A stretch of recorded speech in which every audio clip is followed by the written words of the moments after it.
Bonjour, je suis fort heureux encore de te retrouver ce matin.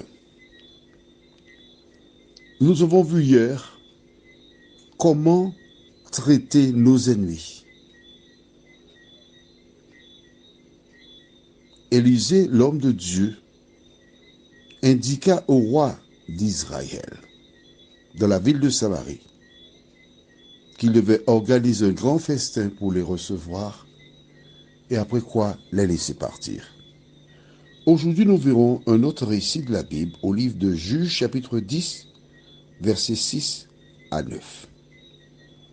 Juste avant de prendre connaissance de ces références, je t'invite à te joindre à moi pour la prière. Notre Seigneur et notre Dieu, merci de nous avoir réveillés et de nous conduire dans le chemin du salut. Merci pour la parole qui sauve.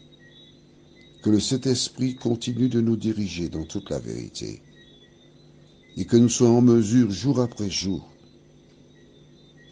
de vivre pour toi et que rien ne vienne entre toi et nous, Seigneur. Cet esprit, merci de nous conduire. Nous t'avons prié au nom de Jésus et pour ta gloire éternelle. Amen. Lisons dans Juges chapitre 10, versets 6 à 9. Les enfants d'Israël firent encore ce qui déplaît à l'Éternel.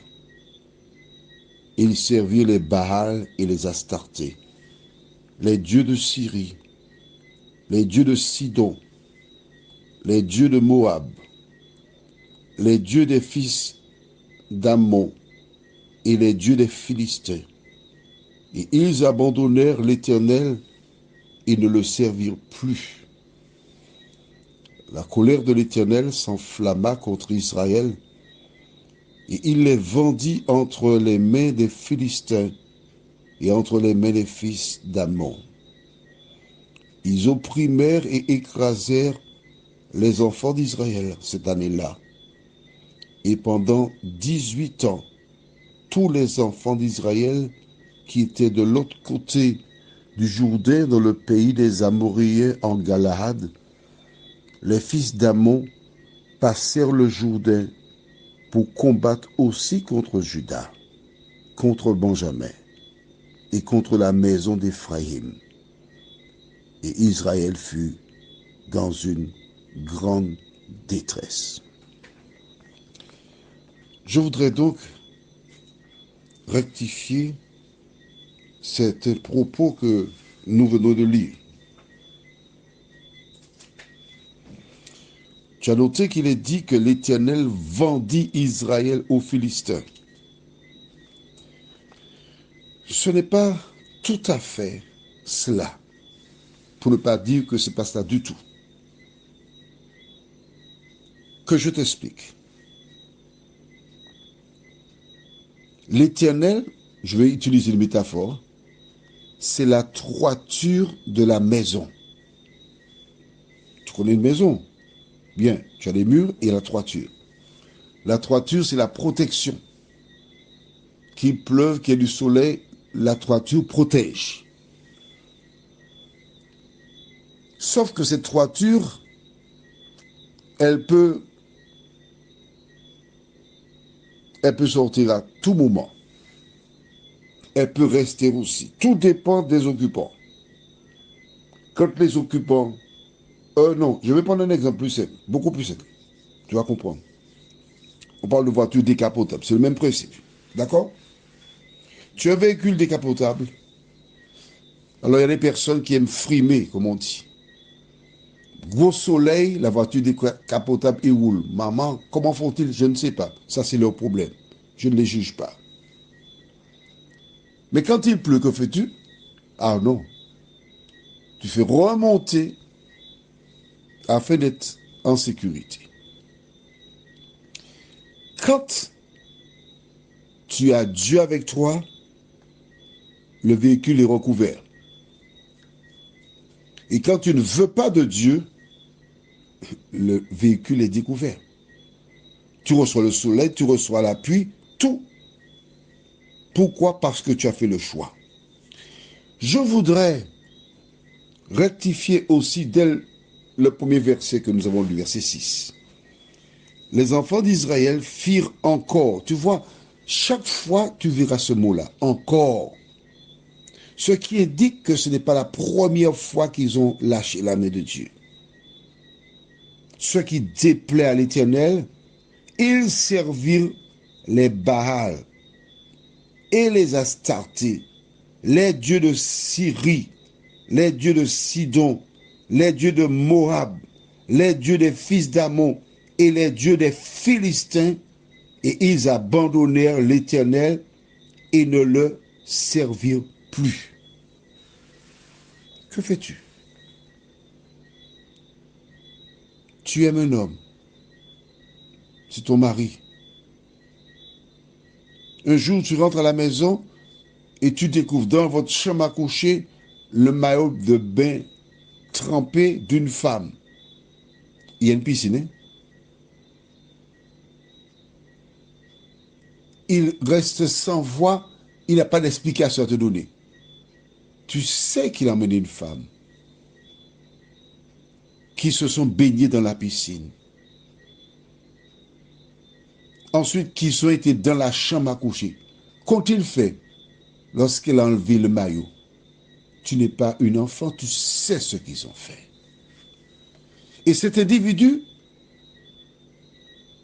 il te trompe régulièrement, tu le sais. Est-ce que ton amour peut demeurer le même pour lui?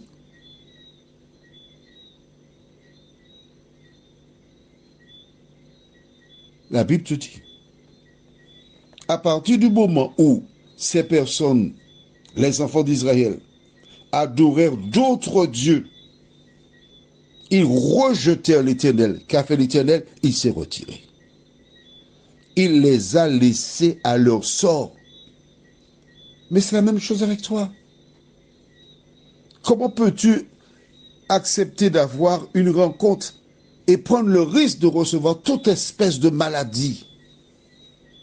Tu refuses, c'est normal. Qui te condamnera pour cela? Au contraire, on t'appuiera, on dira tu as raison de te protéger. Mais Dieu, c'est pareil.